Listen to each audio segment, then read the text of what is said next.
आगे कहता है with if within 3 months of making a report of acquisition of right under subsection 1 और subsection 2 और recording of patwari and interiorism under subsection 3 with respect to acquisition of any right वो आप purchase inheritance gift mortgage किसी भी तरीके से ले सकते हैं.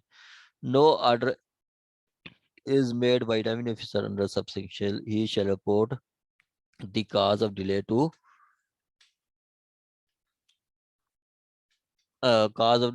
collector. ठीक है. अब वो कहता है कि जी अगर आपने विद इन 3 month कोई रिपोर्ट नहीं की, ठीक है, विद इन थ्रू एक्विजिशन की रिपोर्ट नहीं की या आगे रिपोर्ट की है तो वो पटवारी उसमें मेंशन नहीं करता तो उसकी रिपोर्ट फिर कलेक्टर को की जाएगी. ठीक है, उसकी रिपोर्ट फिर कलेक्टर को की जाएगी.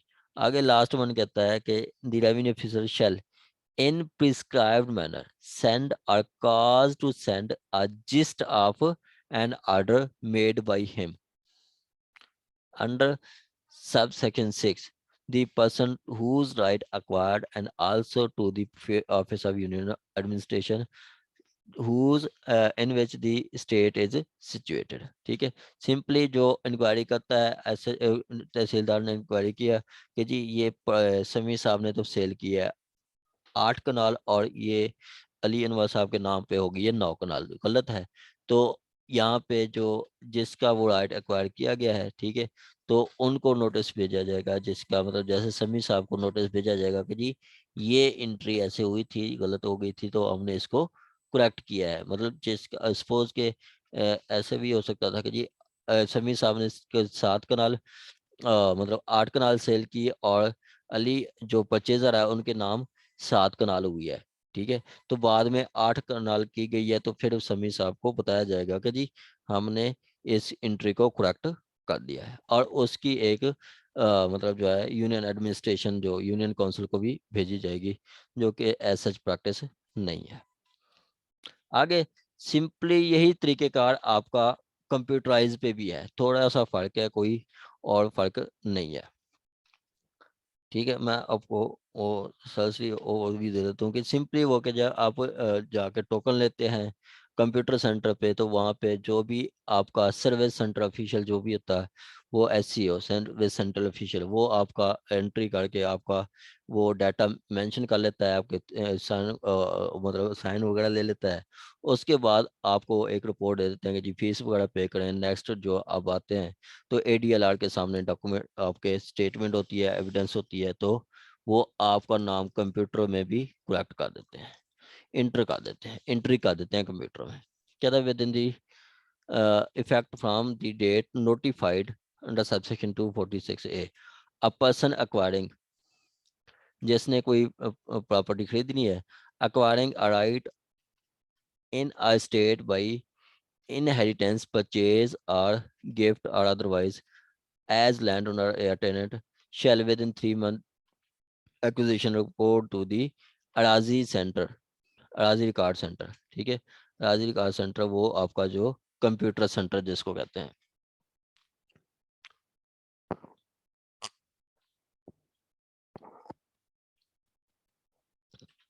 आगे वो कहता है कि अगर माइनर है तो उस गार्डियन के थ्रू या नहीं आ सकता तो वो अपने एजेंट के थ्रू आएगा. आगे कहता है subsection record revenue shall take further necessary action as manner prescribed by land revenue authority. ठीक है, उसको वो वैसे रिकॉर्ड करेगा जैसे लैंड रेवेन्यू अथॉरिटी जो है 2017 की अथॉरिटी एक्ट 2017 उसमें बताया गया है. until Punjab revenue authority as previously made as follows. ठीक है, कहता है प्रोसीजर फेयर कहता है जब तक वो कोई रूल और रूल्स नहीं बनते तो ये रूल फॉलो किया जाएगा. until rules made the Punjab Land Record Authority, the procedure provided in the rules made under this act shall be followed. ठीक है, अब कहता है कि जी अगर पंजाब लैंड रेवेन्यू अथॉरिटी कोई अपना प्रोसीजर बना देती है तो उसके उसके तहत हम इंतकाल पास करेंगे, कंप्यूटराइज इंतकाल.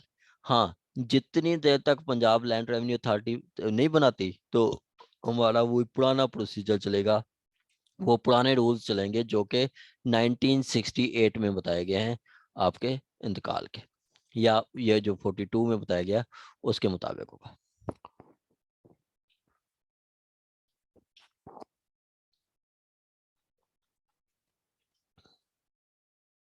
आगे कहता है जी मेकिंग ऑफ पीरियडिकल रिकॉर्ड।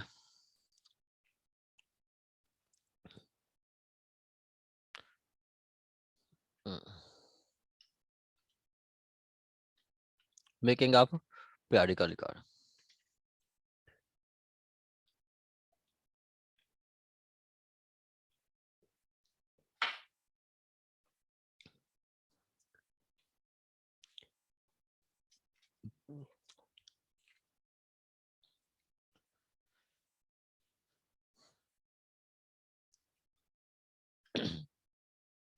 कहता है acquisition of interest in land other than the right referred in subsection 140 42 का 1, वो जो आपका इनहेरिटेंस, मॉर्गेज या आपका गिफ्ट या परचेज में बताया गया है, ठीक है, उनके अलावा, ठीक है।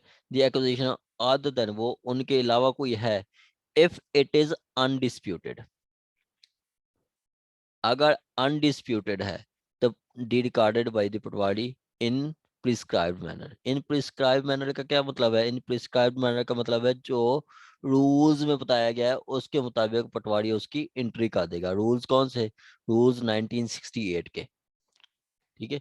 उसके अकॉर्डिंग अगर कोई मैटर आ जाता है वरासत के अलावा, वो मोर्गेज के अलावा कोई आपका जो है दूसरा उससे परचेज के अलावा, ठीक है, मतलब 46 सब सेक्शन 1 इसके अलावा जो वो बता रहा है उसके अलावा कोई मैटर आ रहा है, अगर अनडिस्प्यूटेड है, उस पर कोई डिस्प्यूट नहीं है, दोनों पार्टीज राजी हैं, ठीक है, तो उसको पटवारी जो है इंटर कर देगा विद आउट जो है कोई इंक्वायरी, वो अकॉर्डिंग टू लॉ वो उसको इंटर कर देगा।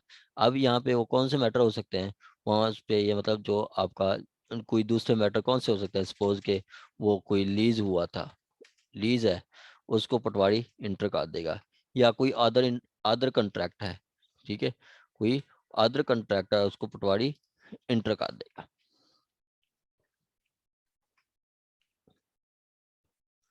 आगे कहता है if it is disputed be enter by patwari in register of mutation dealt with the manner as 6 to 16, ठीक है।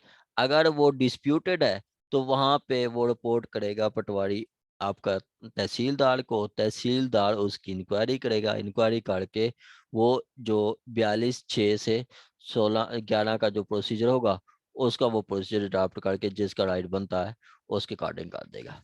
ठीक हो गया। आगे जो ये 42 सबसेक्शन 2 है वो ये बताता है 42A1 का कि अगर कंप्यूटर में कोई एंट्री करनी है, ठीक है, कंप्यूटर सेंटर पे एंट्री करनी है, वही आपका सेल मतलब परचेज या मॉर्गेज या गिफ्ट इनके अलावा कोई है, मतलब कंप्यूटर में भी एंट्री करनी है तो वो लीज वगैरह की है तो वो भी ऐसे करेगा जैसे ऊपर हमने बताया गया कि डिस्प्यूटेड है तो अनडिस्प्यूटेड है तो इंटर कर लेगा, अनडिस्प्यूटेड नहीं है तो उसको फिर अनडिस्प्यूटेड नहीं है, डिस्प्यूटेड है तो उसका फिर वो वही तरीकाकार अपनाएगा जो 6 से 14 के तहत है, 6 से 11 के तहत है कि वो आपका एडीएलआर को बताएगा और वो इंक्वायरी करेगा, इंक्वायरी करके आगे उसको रिपोर्ट की जाएगी। ठीक है।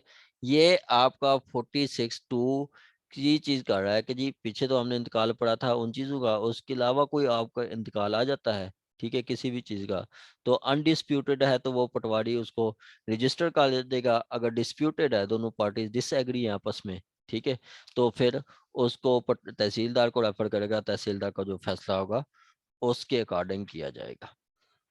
ठीक हो गया। अब बेसिक आपने पढ़ लिया है, 2-3 सेक्शन है वो आप करके हम आगे पढ़ते हैं assessment. Determination of dispute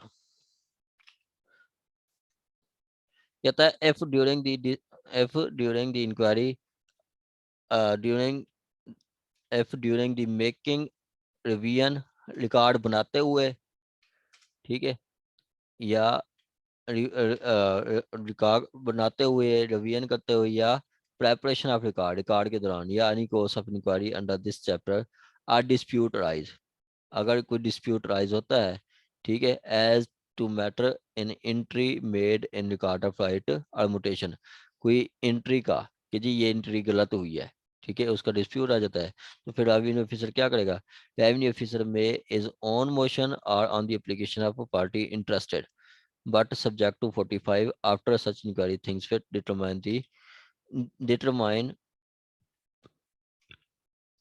the entry to be made and record a reason thereat, ठीक है, कि पटवारी को एप्लीकेशन आ जाती है कि जी ये अब वही 43 की फर्दरेंस है, ठीक है, 43 की फर्दरेंस है कि जी कोई पटवारी को रिपोर्ट होती है कि जी ये एंट्री जो है वो सही नहीं की गई, ठीक है, ये आपका रिकॉर्ड में ये एंट्री ठीक नहीं की गई, ये इंतकाल सही नहीं पास किया गया, तो वो आप रेवेन्यू ऑफिसर तहसीलदार, तो रेवेन्यू तहसीलदार खुद या सो मोटो भी कर सकता है या किसी की एप्लीकेशन पे क्या करेगा, वो इंक्वायरी करेगा, ठीक है, इंक्वायरी करेगा कि क्या ये एंट्री ठीक हुई है या नहीं हुई, और उस इंक्वायरी का जो फैसला लिखेगा वो विद रीजन रिकॉर्ड करेगा, विद रीजन रिकॉर्ड करेगा। जैसे आपका ये समी साहब चले जाते हैं, पटवारी को कहते हैं कि जी मैंने तो सेल की है आप उनको 8 कनाल, तो ये इंतकाल पास कर दिया 9 कनाल का, ठीक है, या वो कहेगा कि जी मैंने तो प्रॉपर्टी सेल किया है ये, ठीक है, मैंने प्रॉपर प्लाट ए सेल किया है और ए सेल जो है वो प्लाट ए आपने इनके नाम का दिया है प्लाट बी जो कि कमर्शियल है, कमर्शियल तो मैंने नहीं सेल किया था, तो इस तरह की वो उस इंक्वायरी करेगा और उसका वो ऑर्डर करेगा विद रीजंस। कहता है if such dispute, if in any such dispute revenue officer is unable to satisfy himself, the parties to which parties thereto is in possession of property the dispute relate he shall, ठीक है, अगर उसको उसको उसको पता ही नहीं चलता उसके ये जो डिस्प्यूट चल रहा है इसमें किस पार्टी का पोजेशन था, ठीक है, इस पे किस पार्टी का पोजेशन था, ये प्रॉपर्टी किसकी है, ये प्रॉपर्टी किसकी है, तो फिर उस पे आपका ऑर्डर करेगा if he not below the rank of assistant sub grade first, ठीक है, यहाँ पे वो देखें कि आपका तहसीलदार ग्रेड फर्स्ट वो इंक्वायरी कर सकता है, एविडेंस ले सकता है और फैसला करेगा कि जी किसका पोजेशन था, एविडेंस लेके।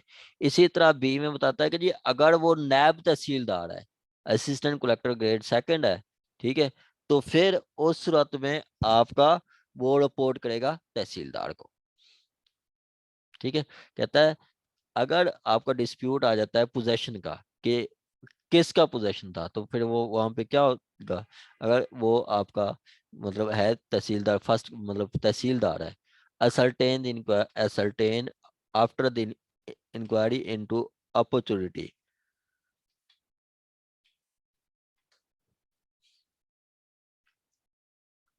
Opportunity shall be given to all parties to dispute, ठीक है, उनको डिस्प्यूट क्या है, अपॉर्चुनिटी दी जाएगी of being heard and adducing evidence, ठीक है, अपॉर्चुनिटी किस चीज की दी जाएगी कि जी आप को सुना भी जाएगा और आपके पास जो डॉक्यूमेंट है वो भी दिया जाएगा। अगर आपने पीछे पढ़ा होगा इसके साथ ये 145 सब सेक्शन 4,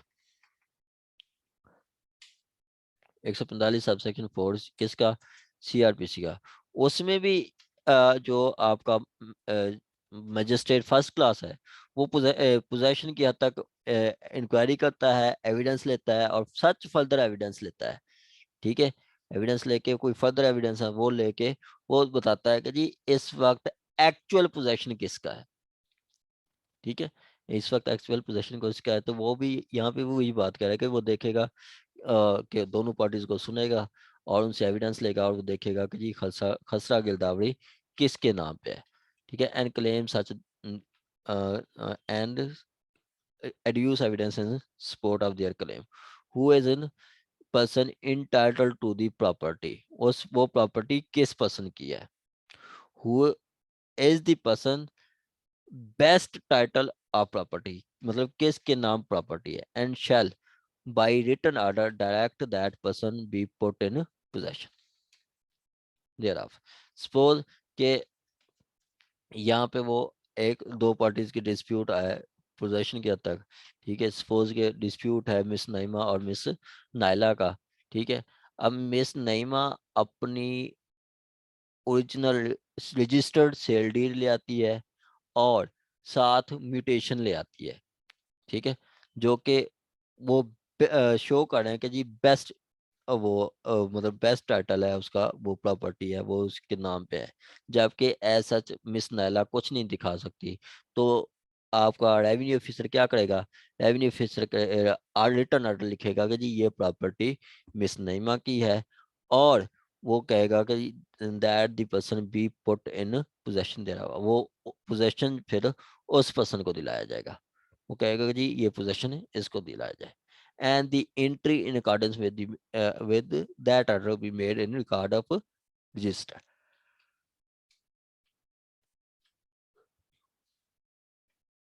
उसके बाद जो इंतकाल में भी उसका नाम लिखा जाएगा मिस नईमा का कि जी वो ही उसकी मालिक है।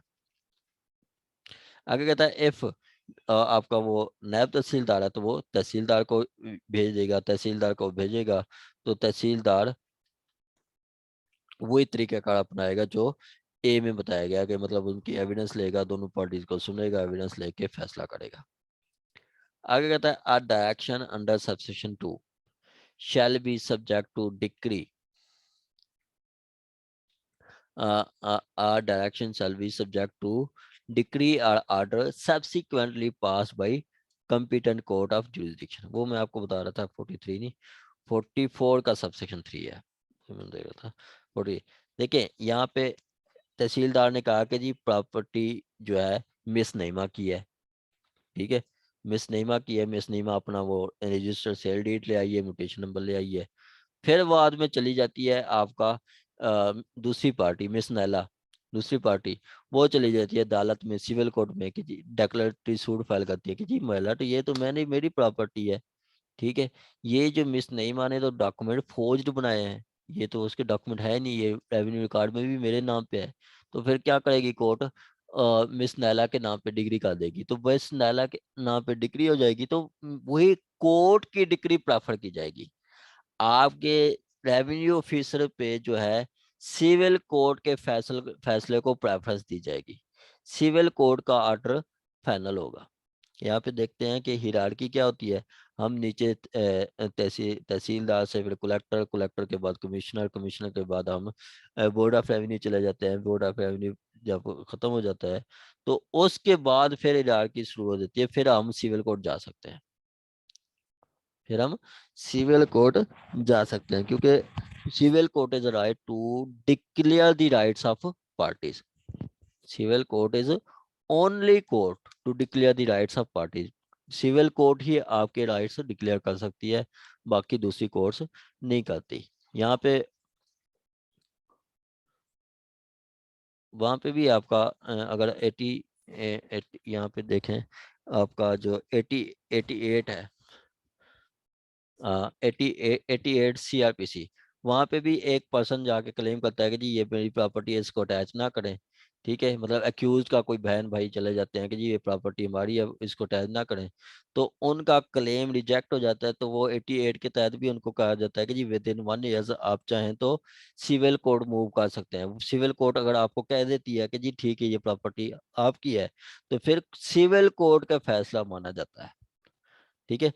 क्रिमिनल कोर्ट्स क्या है, क्रिमिनल कोर्ट्स आपकी जो है वो मतलब लायबिलिटी डिटरमाइन करती है, whether accused committed offense or not। ये सिर्फ accused की लायबिलिटी देखती है कि उसकी लायबल है या नहीं है, ठीक है। वो डेक्लेरेटरी डिक्री से कोर्ट सिविल कोर्ट दे सकती है। और यहाँ पे जो रेवेन्यू कोर्ट्स हैं, रेवेन्यू जो ऑफिसर्स हैं वो भी देखते हैं कि जी क्या एंट्री करेक्ट है या नहीं है, बस क्या एंट्री करेक्ट है या नहीं है, क्या ये इंतकाल पास जो किया गया ये सही किया गया या नहीं किया गया। आप देखते हैं कि जी जो प्रॉपर एविडेंस होती है ना वो रेवेन्यू ऑफिसर्स में प्रॉपर एविडेंस नहीं होती। वो जो जो मतलब एविडेंस रिकॉर्ड करना कि जी एक पार्टी से आ जाती है उनके बयान रिकॉर्ड करना, दूसरी पार्टी आती है उसके बयान रिकॉर्ड करना, नहीं। वो सिर्फ दो डॉक्यूमेंट्स देखते हैं कि जी एक पर्सन जाके लेज करता है कि जी मेरा इंतकाल ये गलत पास हो गया है, ठीक है। तो वो पटवारी कहता है कि जी चलें बताएं क्या इंतकाल होना चाहिए, वो कहते हैं जी ये इंतकाल होना चाहिए, वो देखता है या दूसरी पार्टी के पास कोई इंतकाल है तो वही डॉक्यूमेंट देख के फैसला कर देता है कि जी क्या ये इंतकाल गलत पास हुआ है या नहीं। गलत पास हुआ है तो वो कहेगा कि इसको करेक्ट करें, और जो पहले होगा वो सीज टू इफेक्ट हो जाएगा, पहले वाले का इफेक्ट खत्म हो जाएगा, ठीक है। तो यहाँ पे वही है कि जी अगर ऐसा कोई रेवेन्यू ऑफिसर ऑर्डर करता है कि जी ये पार्टी इंटाइटल्ड है, ठीक है, एक पार्टी को इंटाइटल करार दे के उसको पोजेशन भी दे देता है, तो दूसरी पार्टी खुद को अग्रीव्ड समझती है तो वो सिविल कोर्ट जा सकती है, वहां से अपने राइट्स डिक्लेयर करवा सकती है।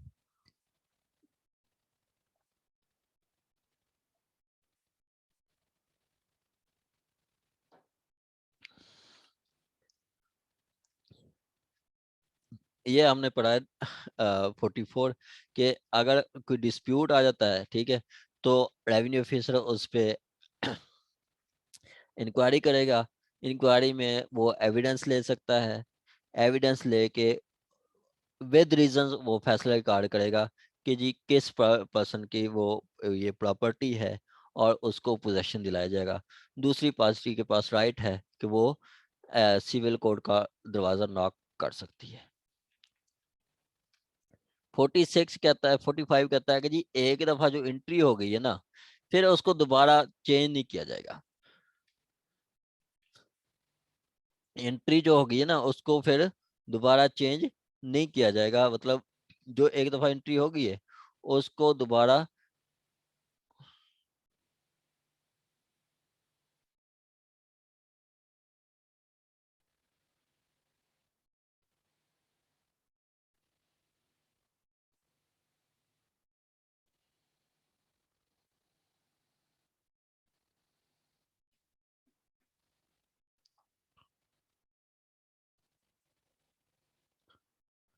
दोबारा उस एंट्री को चेंज नहीं किया जाएगा, ठीक है।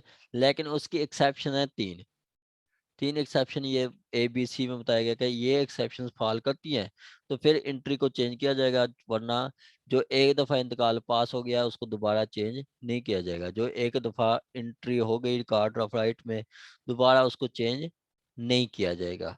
लेकिन ये तीन सिचुएशन में कर सकते हैं। कहता है entries in record of right या पीरियडिकल रिकॉर्ड, ठीक है। Entries in record of right या पीरियडिकल रिकॉर्ड, ये इसको ऐसे ऐसे पढ़ लें फिलहाल, ठीक है। Entries of record of right या periodical record shall not be varied in subsequent record otherwise than, वो वेरी नहीं की जाएगी, तब्दील नहीं की जाएगी, otherwise than by making entry in accordance with the facts proved. हाँ, अगर फैक्ट प्रूव हो जाते हैं कि जी ये एंट्री गलत हुई है और ये एक्चुअल फैक्ट्स ये हैं तो फिर आप वेरी कर सकते हैं, चेंज कर सकते हैं, या by making the by making such entries as agreed by all parties interested and are supported by decree of court, ठीक है। कोर्ट की डिक्री आ जाती है, कोर्ट का कोई आर्डर आ जाता है तो उस पे डिक्री कास्ट मतलब चेंज कर सकते हैं। जैसे ये आपका, इसको आप लिख लें, ये आपका हमने 44 का सबसेक्शन 3 पढ़ा है, ठीक है। 44 का सबसेक्शन 3 के तहत अगर कोर्ट की डिक्री आ जाती है तो उससे क्या है, उससे हम ये चेंज कर सकते हैं, ठीक है। उससे भी इंट्री पहले जो भी एंट्री होती है कोर्ट में चली जाती है, को एंट्री में तहसीलदार ने एंट्री की एविडेंस देख के ना मिस नईमा के नाम पे एंट्री कर दी, मिस नैला चली गई कोर्ट में, तो मिस नैला चली गई, कोर्ट ने देखा कि जी ये प्रॉपर्टी तो बनती है मिस नैला की, तो मिस नैला कोर्ट के आर्डर से वो डिक्री चेंज और आपकी जो एंट्री है इंतकाल है वो रिवर्स हो सकता है, वेरी हो सकता है, चेंज हो सकता है। ठीक हो गया। दूसरा, तीसरा है कि जी अगर new map where it is necessary, अगर नया मैप बनता है उसमें कोई आपकी प्रॉपर्टीज, आपकी ज़मीन एक्सेस हो जाती है, जैसे आपका नहरी ज़मीन एक्सेस हो जाती है, और दरियाई ज़मीन एक्सेस हो जाती है, ज़्यादा हो जाती है, या कोई और ज़मीन बढ़ जाती है, ठीक है, या कम हो जाती है, तो उससे भी एंट्री की जा सकती है, वेरी की जा सकती है। आगे कहता है 46 में गवर्नमेंट जो है वो फीस रखेगी, ठीक है, वो फीस पे की जाएगी, ठीक है, जो भी फीस रखती है वो पे की जाएगी।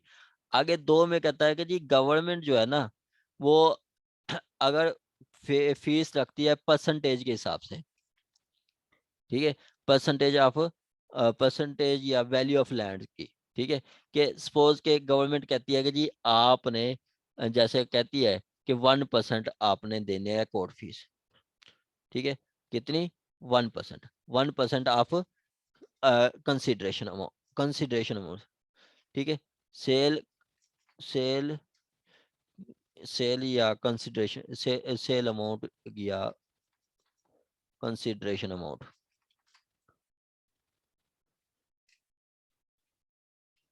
ठीक है, 1%। सपोज के आपकी हम प्रॉपर्टी है 10 लाख,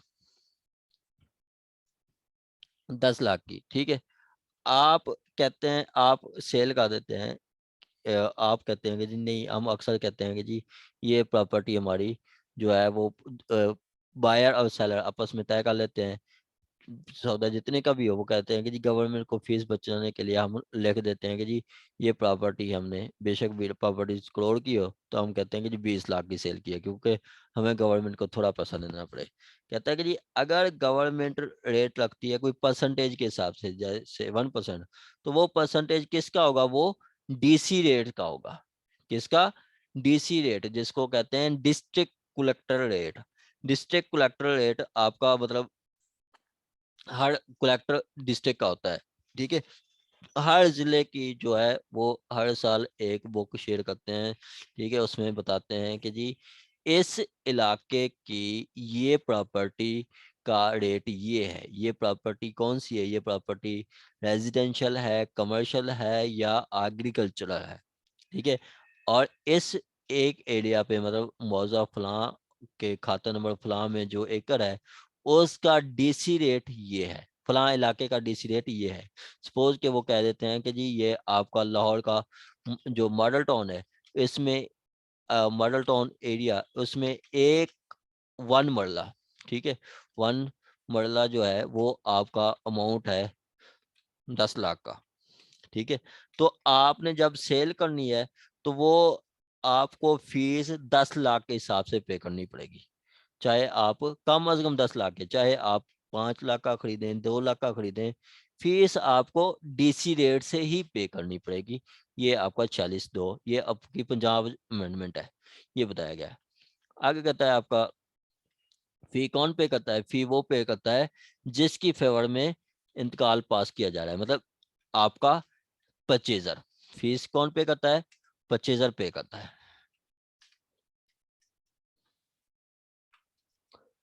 फी आपका परचेजर पे करता है। आगे कहता है आपका कि Punjab revenue establish scale of fees, Punjab revenue authority भी अपना वो फीस रख सकती है। आगे कहता है obligation to furnish the information necessary for the preparation of record of price, ये ऐसा कोई नहीं है, पेनल्टी है। पेनल्टी जैसे हमने पीछे पढ़ा था 34, 34 में हमने क्या पढ़ा था, 34 में हमने पढ़ा था कि जी अगर किसी को समन किया गया है वो नहीं आता, ठीक है, तो उसको 500 रुपये कास्ट लग सकती है, ठीक है, 500 रुपये कास्ट लग सकती है, लैंड रेवेन्यू एक्ट, ठीक है। आगे यहाँ पे कहा गया कि जी अगर किसी पर्सन ने रिपोर्ट नहीं की पटवारी को, इंतकाल पास करवाने के लिए रिपोर्ट नहीं की पटवारी को, ठीक है, या फिर कोई उसको कहा गया कि जी डॉक्यूमेंट पेश करें, ठीक है, आपको उसको कहा गया कि जी आप डॉक्यूमेंट प्रोड्यूस करें, ठीक है, तो डॉक्यूमेंट प्रोड्यूस नहीं किया या उसने इंफॉर्मेशन देनी थी, इंफॉर्मेशन सही नहीं दी, तो उसको 500 रुपये फाइन किया जा सकता है, 500 रुपये फाइन किया जा सकता है। आगे कहता है, person acquire a right through registered document, the registering officer shall in prescribe manner make report of acquisition of right to patwari और राइज सेंटर। ठीक है, ये आपका कह रहा है कि जी आपका राइट टू एक्वायर,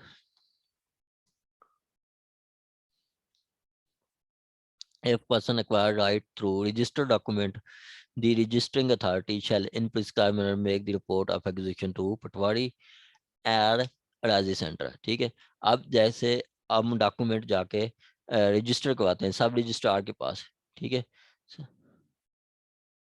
सब रजिस्ट्रार के पास डॉक्यूमेंट रजिस्टर करवाते हैं, तो सब रजिस्ट्रार की ड्यूटी होगी कि वही आपके डॉक्यूमेंट जो है वो आपका जो वही मतलब रजिस्ट्री का वो रिपोर्ट करे पटवारी को, पटवारी फिर आगे वो इसका इंतकाल करे। लेकिन ऐसा कुछ करते नहीं है, हम सेल पहले रजिस्टर करवाते हैं फिर खुद ही जाके इंतकाल पास करवाते हैं। ठीक है, पटवारी आपका मैनुअल और अराजी से रिकॉर्ड सेंटर आपका कंप्यूटराइज्ड। जी, यहाँ तक किसी का कोई क्वेश्चन हो तो आप पूछ सकते हैं। आगे वो कहता है प्रिजम्पशन आपका 49 में कहता है कि जी प्रिजम्पशन आपका कोई कहता है कि जी कोई आपका आपकी आपकी ज़मीन से कोई माइन मिनरल्स कोई भी चीज़ आ जाती है तो वो गवर्नमेंट की प्रॉपर्टी होगी। ठीक है, वो गवर्नमेंट की प्रॉपर्टी होगी, वो यहाँ पे बता रहा है। आगे presumption as to forest and quarries या वेस्ट वगैरह। अब कहता है कि जी फॉरेस्ट वगैरह है या कोई ऐसी ज़मीन है जिसका कोई क्लेमेंट नहीं है, ठीक है, कोई किसी के नाम पे नहीं है, तो वो ये समझी जाती है जे ये बिलोंग टू गवर्नमेंट। ठीक है, वो किसके नाम पे है, वो प्रिज्यूम की जाएगी कि वो गवर्नमेंट की है, वो प्रॉपर्टी गवर्नमेंट की है। आगे कहता है कि जी अगर इससे कोई बंदा एग्रीव्ड है, ठीक है, तो वो क्या करेगा। ठीक है, मतलब उससे कोई माइंस उसकी प्रॉपर्टी से माइंस वगैरह आ जाती है या कोई प्रॉपर्टी है जो कि गवर्नमेंट की हो जाती है। ठीक है, उससे बंदा एग्रीव्ड है तो वो क्या करेगा, कहता है the whenever the exercise of any right conferred 46 क्या माइंस वगैरह, 50 वो फॉरेस्ट वगैरह या जो अनक्लेम्ड प्रॉपर्टी है। The right of any person infringed by the occupation of disturbance of such government shall pay the person compensation infringement। ठीक है, तो फिर गवर्नमेंट अगर किसी का राइट बनती है या गवर्नमेंट की प्रॉपर्टी बनती है कोई प्रॉपर्टी है कि किसी पर्सन की थी वो गवर्नमेंट की तरफ चली जाती है तो गवर्नमेंट उसको कंपनसेशन पे करेगी। The compensation shall be determined by the land acquisition act 1964 1894 land acquisition act के तहत कंपनसेशन तय की जाएगी। आगे कहता है presumption in favour of record of rights in periodical record.